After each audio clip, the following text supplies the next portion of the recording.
Mapagpalang umaga po sa ating lahat. Sa pangalan po ng Panginoong Hesus, tayo po ay magsisimula na sa gawain ng Panginoon. Ang devotion po na ito ay dito nagaganap sa DFC Kabatang sa pangunguna po ng Pastor Greg Motel, under District 6 sa pangunguna naman po ng Pastora Cheryl Manansala. Amen. Purihin po ang Panginoon sa oras pong ito. Damhin po natin ang presensya ng Panginoon, bagamat po ito ay online lamang. Alam po natin na kayang kumilos ng Panginoon. Amen. Hallelujah. Sige po. Hallelujah. Simulan po natin hanapin ang presensya ng Panginoon. Simulan po natin papurihan ng Diyos.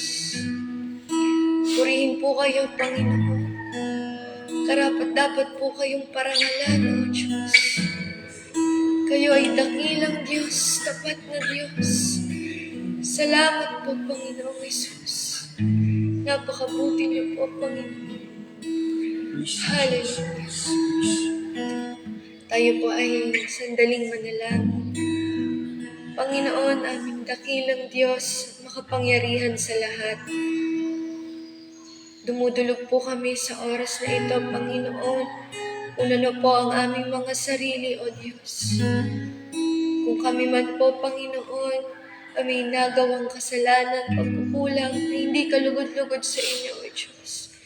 Dinudulog po namin sa inyo ang aming mga sarili, Panginoon. Hinahangad po namin, O Diyos, yung inyong paglilinis, Panginoon, pagpapatawad, O Diyos. Nagpapakumbaba po kami sa inyong harapan, Panginoon, dahil wala po kaming maipagmamalaki sa inyo, O Diyos. Hallelujah. Panginoon, sa umagang ito, hangad po namin ang panibagong pagtuturo, pagtutuwid na nagmumula sa inyo, Panginoon. Kumilos po kayo, O Diyos, sa buhay ng bawat isa na sumasabay sa devotion na ito, Lord. Ang inyong pong presensya, Panginoon, ay aming maranasan, O Diyos. Panibagong kagalakan, kalakasan, Panginoon, spiritually, Lord.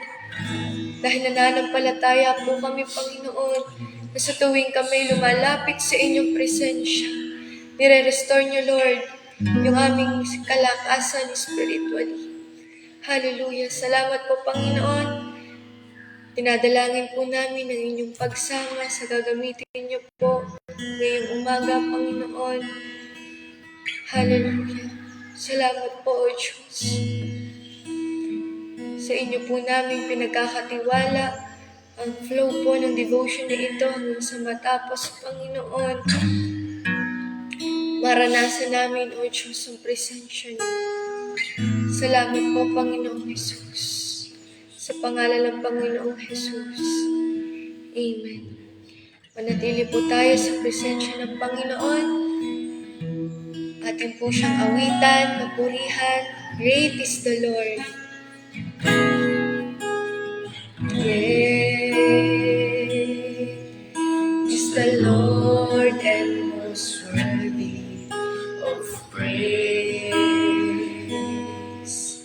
the city of our God, the holy place. The joy of the whole earth. Great is the Lord. Hallelujah. Great is the Lord in whom we have the victory. He aids us against the enemy. He aids us against the enemy. We bow down on our knees. And Lord, we want to lift your name. And Lord, we want to lift your name on high. Yes, Lord. And Lord, we want to thank you for the works you've done in our lives. And Lord, we trust in your unfailing love. For you alone are God eternal, throughout earth and heavens above. Minsan pa po, great is the Lord. Great is the Lord and most worthy of praise. Yes, Lord, kayo karapat dapat papurihan. City of our God, the holy place. The joy of the whole earth. Great is the Lord. Hallelujah. Great is the Lord in whom we have the victory. He aids us against the enemy. We bow down on our knees. And Lord, we want to lift your name. And Lord, we want to lift your name on high. Hinataas ka namin, Diyos. And Lord, we want to thank you for the works you've done in our lives. And Lord, we trust in your unfailing love. For you alone are God eternal, throughout earth and heavens above. And Lord, we want to lift your name. And Lord, we want to lift your name on high. And Lord, we want to thank you for the works you've done in our lives. And Lord, we trust in your unfailing love. For you alone are God eternal, throughout earth and heavens above. Minsan pa po natin sabihin, and Lord, we want to lift your name. We want to lift your name on high. And Lord, we want to thank you. And Lord, we want to thank you for the works you've done in our lives. And Lord, we trust in your unfailing love. For you alone are God eternal, throughout earth and heavens above. And Lord, we want to lift your name. And Lord, sige po, sabihin natin sa Panginoon on high. And Lord, we want to thank you. And Lord, we want to thank you for the works you've done in our lives. And Lord, we trust in your unfailing love. For you alone are God eternal, throughout earth and heavens above. For you alone are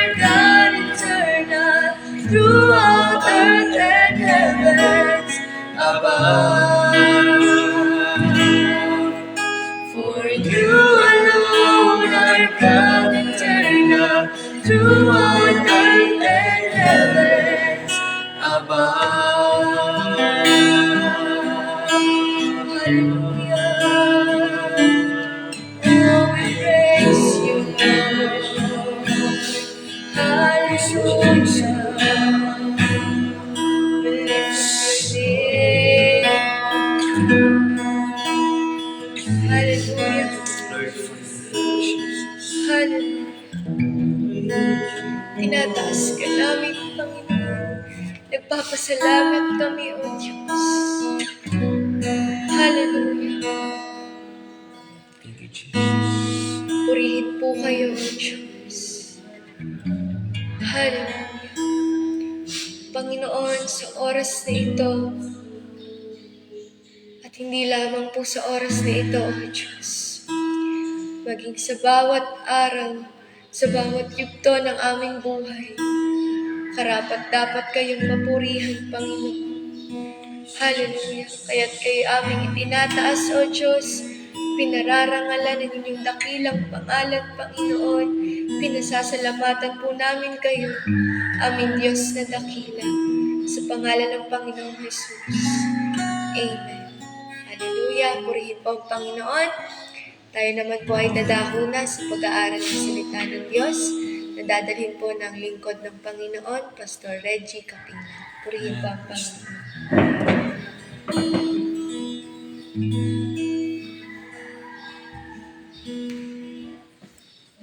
Praise the Lord. Magandang araw po, magandang umaga, pinagpalang oras sa bawat isa. Purihin po ang Panginoon. Tayo po ay binigyan muli ng pagkakataon na makaharap sa salita ng Diyos. At every time po na tayo ay humaharap sa salita ng Diyos, sabi po ay, it is opportunity para marinig natin yung payo ng Panginoon mula sa kanyang mga salita. At nakakahamon po yun. Sa umaga pong ito, tulungan tayo ng Panginoon. Tayo po'y manalangin. Ama namin Diyos na pinakamakapangyarihan sa lahat. Salamat po sa panibagong umaga na ipinagkatiwala ninyo sa amin. Bagong umaga, bagong kalakasan, bagong pag-asa, bagong pagkakataon upang makaranas kami, Panginoon, ng inyong kahabagan. Makaranas kami ng inyong pag-ibig, Panginoon. At Lord Jesus, salamat po dahil kami ay patuloy mong binibigyan ng kalakasan upang makapagpatuloy. Maraming salamat po sa umagang ito. Hayaan po ninyo na kayo yung may tanghal sa mga pag-aaral ng salitang ito, Panginoon. Hayaan po ninyo na maranasan namin ang inyong mga pangako. Pinupuri namin kayo, pinapasalamatan sa pangalan ng Panginoong Jesus. Amen. Good morning po sa bawat isa. At ang ating pong pag-aaralan ay napaka-familiar na po sa ating tenga. Ano po? At siguro memorize na ng marami to. Amen. So makibukas po tayo sa aklat ng Awit, chapter 23. Amen. Basahin po natin. Sabi po dito, mula verse 1 hanggang 6, si Yahweh ang aking pastol, hindi ako magkukulang. Pinahihimlay niya ako sa luntiang pastulan at inaakay niya sa tahimik na batisan. Pinapanumbalik ang aking kalakasan at pinapatnubayan niya sa tamang daan upang aking parangalan ang kanyang pangalan. Verse 4, dumaan man ako sa madilim na libis ng kamatayan, wala akong katatakutan, pagkat ikay aking kaagapay, ang tungkod mo at pamalo, aking gabay at sanggalang. Ipinaghahanda mo ako ng salo-salo na makikita pa nitong mga kalaban ko. Sa aking ulo, langis ay ibinubuhos, sa aking saro, pagpapalay lubos-lubos. Kabutihan pag-ibig mo sa akin, di magkukulang, siyang makakasama ko habang ako'y nabubuhay. At magpakailanmay sa bahay ni Yahweh mananahan. Amen? So, nung maalala ko, ako ay bago pa lang mananampalataya, ay ang lagi ko lang kino-quote dito or sa pulpito, madalas ding naririnig ko, ang kino-quote lagi dito, yung verse 1. Amen? The Lord is my shepherd, I lack nothing. At yakap na yakap ko po yan. At habang po ako ay nagpapatuloy sa paglilingkod, hanggang sa mga panahong ito, ay nakita ko yung kagandahan ng, ng mga talatang ito. Pero sa hapong ito, sa umagang ito, ay dadalhin tayo ng Panginoon doon sa verse 4. Amen? So, sabi dito, dumaan man ako sa madilim na libis ng kamatayan, wala akong katatakutan, pagkat ikay aking kaagapay. Ang tungkod mo at pamalo, aking gabay at sanggana. So, sa ating paglilingkod, napakahalaga po na makita natin. Yes, napakaraming pangako ng Panginoon. Napakagagandang pangako.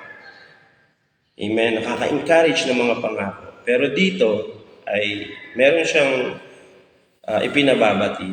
Sabi, oo, bagaman ako'y lumalakad sa libis ng lilim ng kamatayan, wala akong katatakutang kasama. So sa ating paglilingkod, ay sabi ay talagang may dadaanan tayo na mahihirap. Sabi ay kapag sinasabing tayo ay sa Panginoon na talaga, sabi ay meron talagang dadaanan tayo na mahihirap na sitwasyon sa buhay natin. Sabi ay kapag sinabing valley of death, ano ba ito? No? So kailangan maintindihan nating mabuti at huwag tayong masurpresa sa mga ganitong mga pagkakataon. Ito'y isang lugar kung saan ay may panganib ng kamatayan. Ano po? Hindi naman, sa ating pananampalataya, wala na namang literal na valley o libis. Ano po? Nagre-representa ito ng pwedeng masidhing sakit. Amen? Or nakapangingilabot ng mga sitwasyon sa buhay natin, mga pangit na mga pangyayari sa buhay natin, habang tayo ay naglilingkod sa Diyos, matitinding karamdaman, habang tayo ay naglilingkod sa Diyos, deep depression, habang tayo ay naglilingkod sa Diyos. Sabi nga ay sobrang madilim ang buhay. Kapag sinabing shadow, ibig sabihin, anino po ito? Amen po ba? Kung makikita natin, ibig sabihin, pag mayroong anino, there is light doon sa bandaron. Kaya nga may anino, mayroong light. So nakikita natin, oo man, nasa shadow ako ng mga mahihirap na sitwasyon na to, pero there is still light. Pero kailangan natin pagdaanan to. Hallelujah. So, sa buhay ko, ako po ay bagong pastor at ako po ay nag-graduate din sa Bible School 2023. Ano po? Triumphant class. At ako po ay hindi naman nagnasa na magpastor talaga. Ano po? Pero dahil ito yung kalooban ng Diyos, ay talagang niyayaka po natin sa tulong ng Panginoon. At naranasan ko po itong valley of death na ito. Na during 2004, December po yun. Ako po kasi ay na-assign sa isang barangay dito sa Dolores, Quezon. Pero ang Mother Church po ay dito sa Kabatang, sa Chaong. So, nag-commit po kami ng daily morning devotion sa Antonino. Ano po? At 3:30 a.m. ay nagmumotor na po ako at ako po ay pupunta sa church ng Antonino. Hindi po kasi ako nag-i-stay sa church. Meron pa akong bahay dito sa Kabatang. At every 2:30 a.m. ay nagmumotor po ako. Kasi 3:30, kasi 4 a.m. po yung start ng aming morning devotion. At December 4, na-aksidente po ako sa motor. May iniwasan po akong aso. Madilim po talaga, madilim din yung kalye. At doon sa pag-iwas ko, aso pa rin yung tinamaan. At ako po'y bumagsak. At wala na po akong makita nun. Bumagsak talaga ako, madilim na talaga. Ng mga minuto din yun. At ang alam ko lang na sinasabi ko, this is for your glory, Lord. Sabi ko, kaya nasabi ko yun. Amen. Yun yung lumabas sa bibig ko. At talagang sobrang sakit. At alam niyo po, may tumulong sa akin. May tinayo ako. At nagkaliwanag muli yung mata ko. At nakapag-drive pa po ako na pauwi ng bahay. Yung pala ay meron po akong bone fracture. Yung clavicle ko po dito, putol po. At yung scapula ko dito sa likod ay crack. At sabi ko, Lord, buhay ito na tiniwala mo. Ikaw lang yung may alam nito. So, napakahirap po noon. Talagang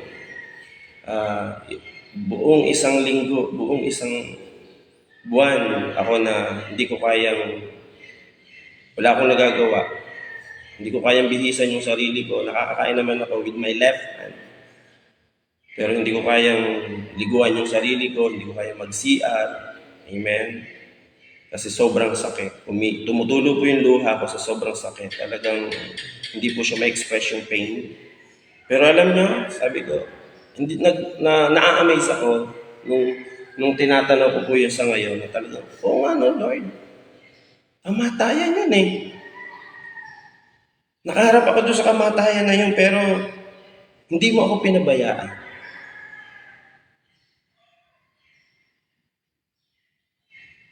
Hindi mo ko iniwan.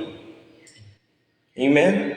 At imagine nyo po, ako po ay ako'y taga Quezon. Wala po akong ortho specialist na makita during those days na severe pain po ako sa critical condition. Wala po kaming makontak na ortho specialist. At alam nyo po, sa San Miguel, Bulacan pa po kami nakapagpagamot. Amen? At sabi ng doktor, lalagyan daw ng titanium yung aking bone fracture, paghanda ng malaking halaga. Pero ang sinasabi ko sa Lord, ayaw akong magkaroon ng foreign body yung katawan ko. Kasi kayang-kaya mong pagalingin yung aking bone fractures na ito. Titiisin ko yung sakit. Pero hindi po ako nag-against the flow. Nagpa-admit din po ako, pero buo po yung puso ko, Lord, hindi mo ako lalagyan ng foreign body. At nung ako ay i-admit na delay, sobrang daming pasyente sa hospital, hanggang sa merong nakakita po sa akin, na kaibigan ko, na nagreto sa akin, huwag ka na magpa-admit, meron akong kilalang magaling na doktor, at dinala pa po ako sa ibang clinic.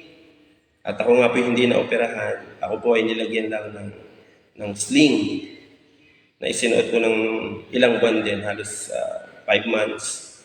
At sabi ng doktor, magsi-self-heal dyan kasi wala namang sugat sa labas.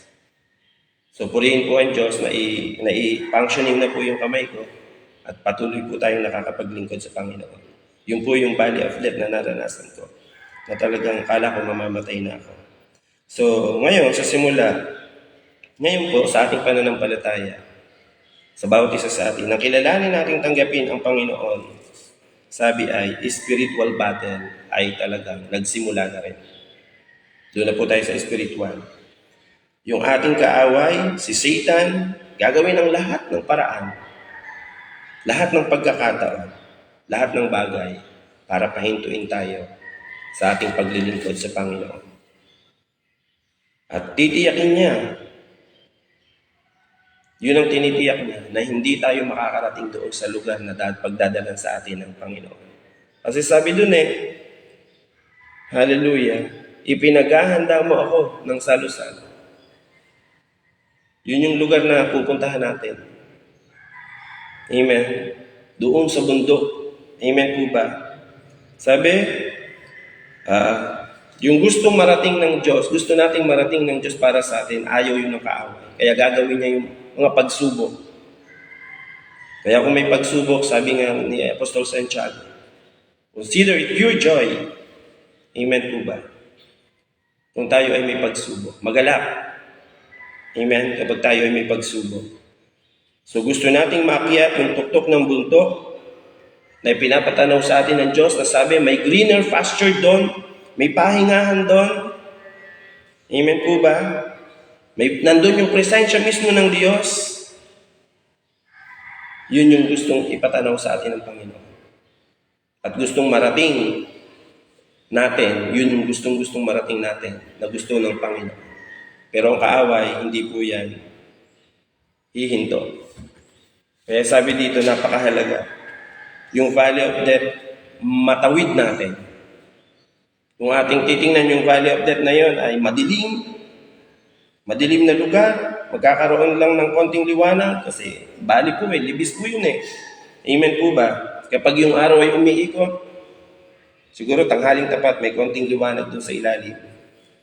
Amen? At sabi kapag ito'y ating nalagpasan,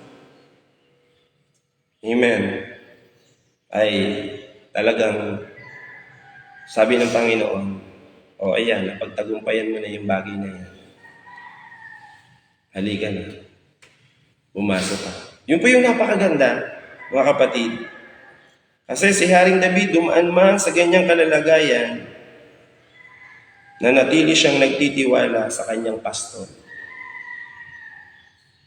Kasi sa presensya ng ating pastor, may kapayapaan at mananatiling kalmado ang lahat.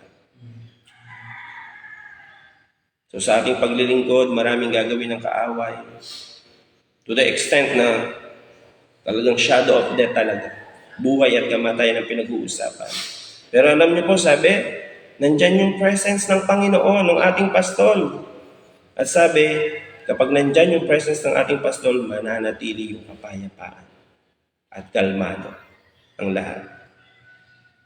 So ngayon, may banta ng kahirapan, mga negatibong iba't ibang bagay, sitwasyon na pwedeng daanan natin. Sabi nung Iran, nagtitreat sila na yung underwater na mga cable ng internet ay ikakat nila. Amen? At maaapektuhan yung internet system. Amen? At sila din yung nagkokontrol ng Hormuz. At saka yung Ispang Strait, yung Bab el, na talagang dinadaanan ng mga langis. Amen? So ito ay nagdadala sa atin ng takot. Amen? Pero napakahalaga. Kapag nandiyan yung presensya ng ating dakilang pastol, mananatili, maayos ang lahat sa mga nagtitiwala sa Kanya. Amen? Sabi, itong mararanasan ito natin na valley of death ay very impartial. At hindi tayo immune dito. At hindi tayo makakatakas dito. Dadaanan talaga natin ito. Amen? Pero ano ang sabi ng Panginoon? Hindi kita iiwanan. Praise the Lord. Ang Panginoong Hesus nangako na sa bawat hakbang natin, kasama natin siya. Siya yung Emmanuel. God is with us. Kaya kailangan tayong mananampalataya. Lagi nating ina-acknowledge yung Lord, nandiyan ka, yung presensya mo nasa akin. At habang nilalagay natin yung ating puso't isipan sa ganung kondisyon, matitiyak natin na may pag-asa. Hindi mawawala ng pag-asa. Sapagkat ang Panginoong Hesus mismo, siya yung ating pag-asa. Siya ay namatay, pero nagtagumpay siya. So tayo rin po mga kapatid. Hallelujah. Kapag tayo ay tumatahak sa mga daan na di natin naiintindihan, may cancer, nag-undergo ng continual dialysis,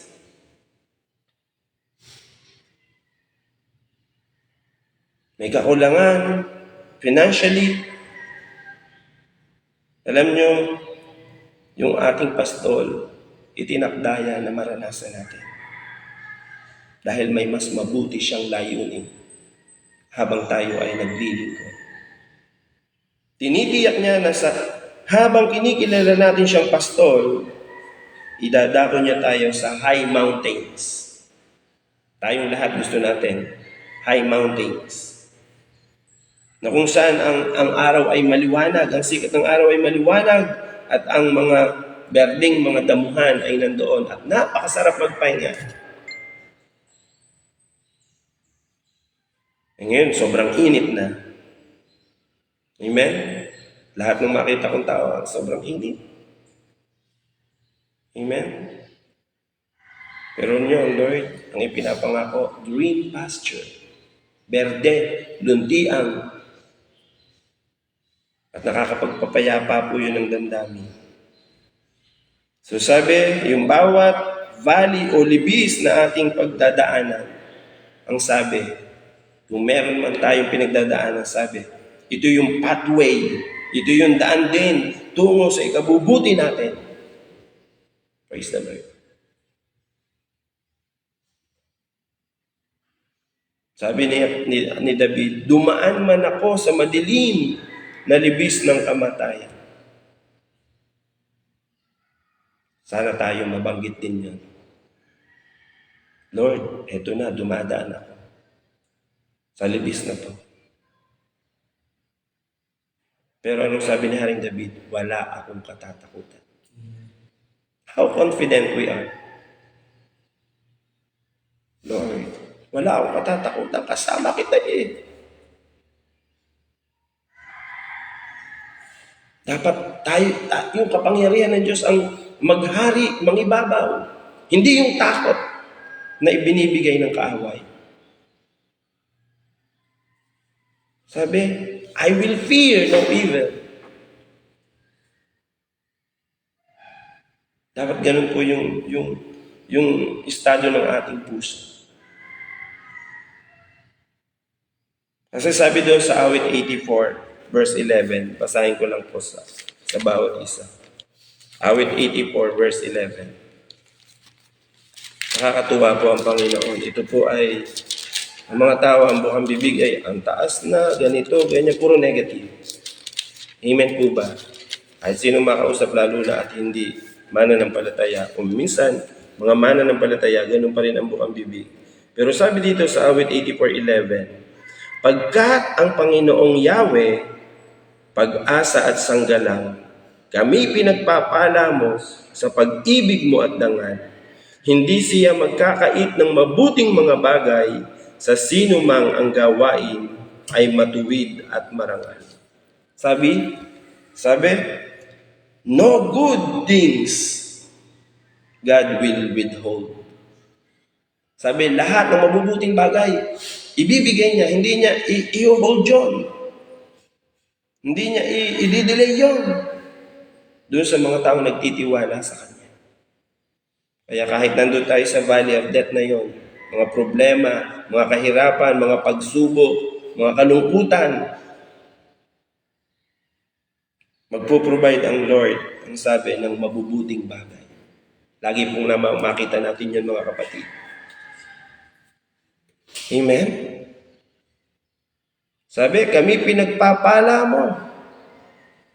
So, makikita lang yan ng mga taong totoong nagtitiwala at umaasa sa ating Panginoon. Napakahalaga po niyan, mga kapatid. Sabi ng Lord, kasama mo ako. Ito yung covenant sa atin ng Panginoon. Kung tinuturing natin ang Panginoon ang ating mabuting pastol, dakilang pastol, ang sabi ng Lord, kasama mo ako. Wow.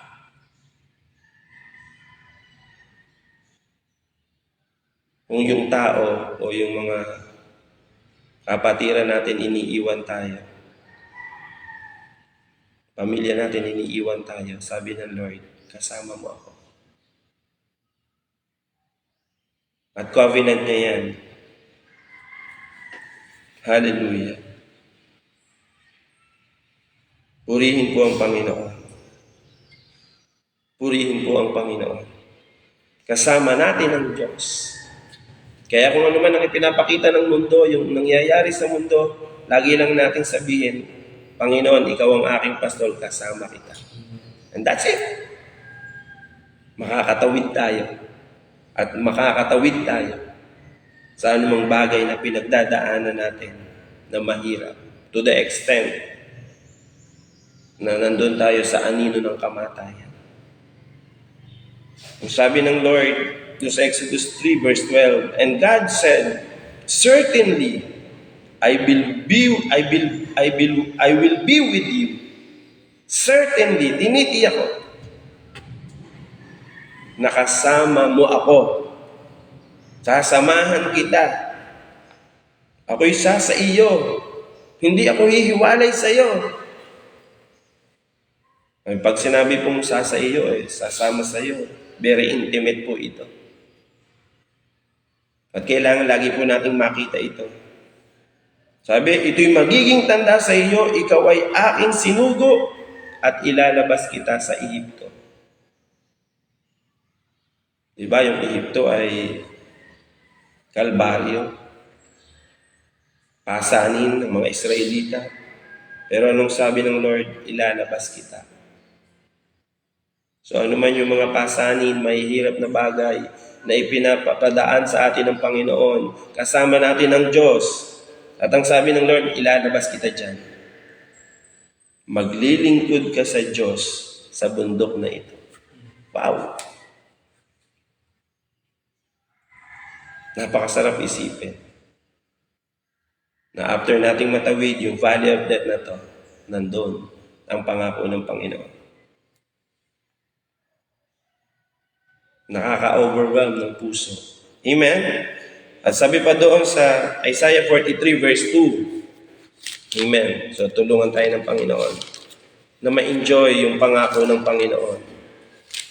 So ang atin ang i-meditate ay yung mga pangako ng Diyos.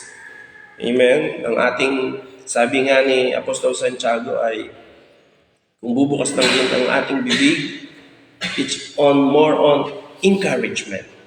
Ang Lord kasi ganun eh.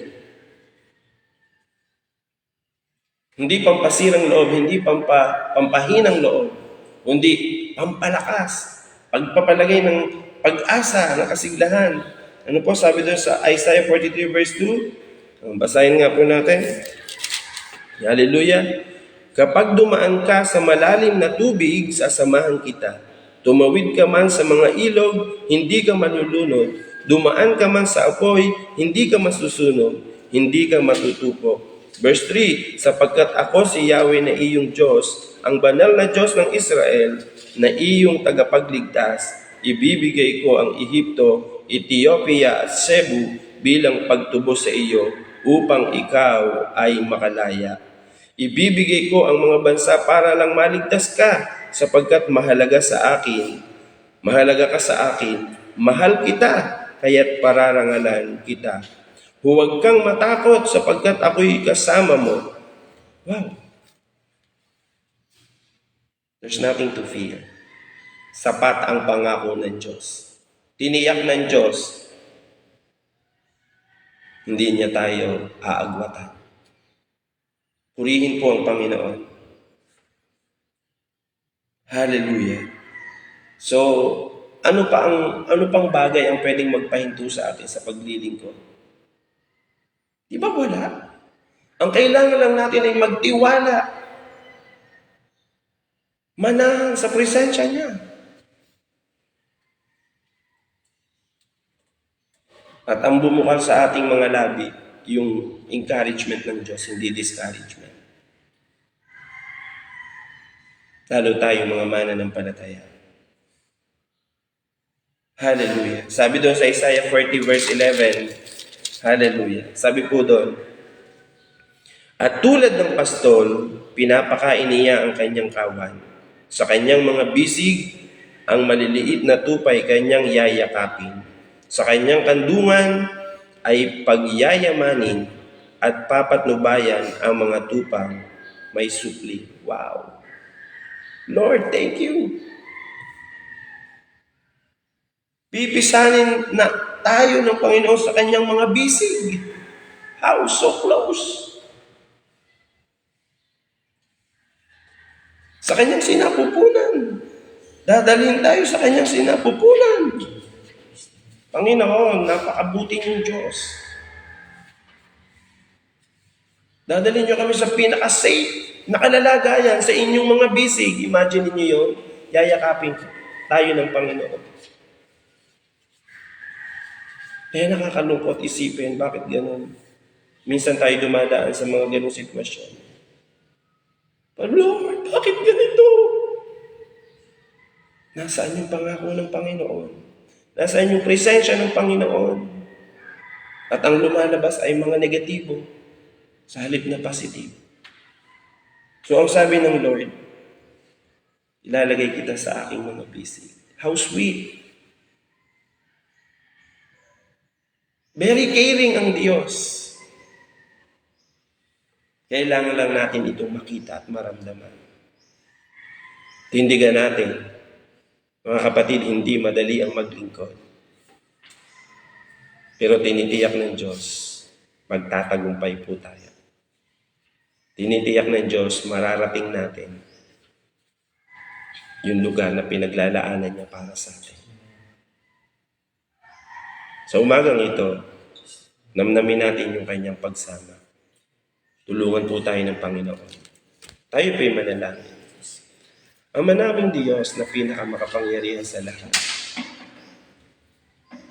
Salamat po. Dahil nagbigay kayo ng isang handog sa pamamagitan ng Panginoong Hesus. Na siyang nagtagumpay ng lahat ng bagay. Siya yung naglalagay din sa amin, sa aming mga paglilingkod ng pagtatagumpay. Panginoong Hesus, salamat. Kayo yung dakila naming pastor. Lagi naming maituon ang aming puso, ang aming isip sa inyo. At lagi naming makita, Panginoon, yung mga pangako ninyo. May mga panahong napapagod na kami. May mga panahong nanghihina na yung aming mga tuhod. Maraming panahon nalilito kami. Pero Lord God, salamat. Sa umagang ito ay pinapaalala ninyo sa amin. Dadaanan lang namin yung mga bagay na yan. At ang pagdadala nyo sa amin ay ang pagtatagumpay. Salamat sa yakap ninyo, Panginoon. Sa inyong mga anak na naririto, na nakikisa. Maranasan namin yung init ng iyong yakap. Maranasan namin, Panginoon, yung totoo ninyong pag-aaruga.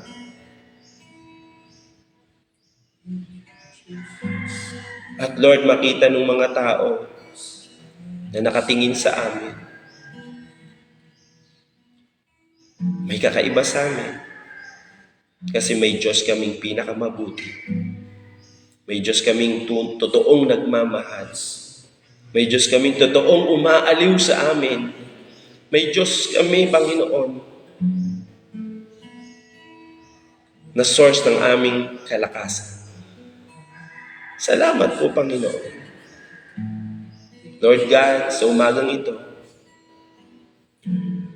ang hipo ng iyong yakap, ang aming maranasan sa buong maghapong ito.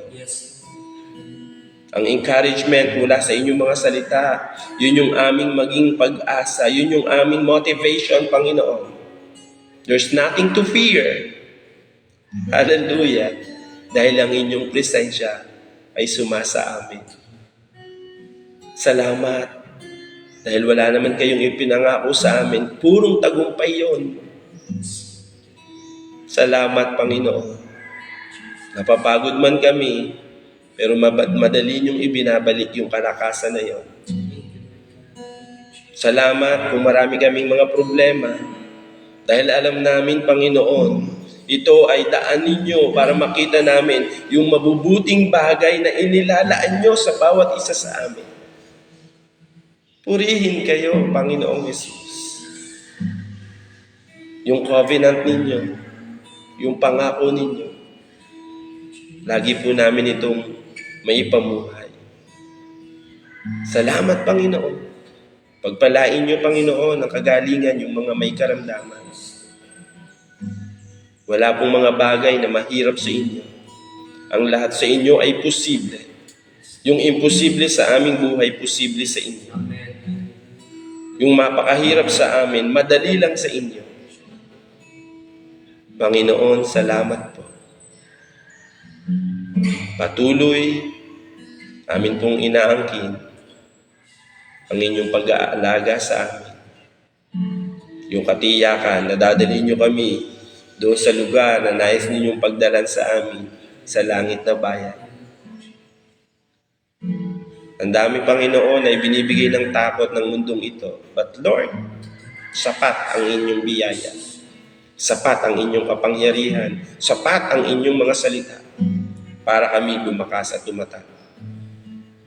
Sa umagang ito, pinupuri namin kayo, dinadakila namin kayo, niluluwalhati namin kayo, at kayo lang ang Diyos na aming kikilalanin hanggang kami ay nabubuhay. Purihin, dakilain, at pinapasalamatan namin kayo sa pangalan ng Panginoong Jesus. Amen. Good morning po sa bawat isa. God bless you.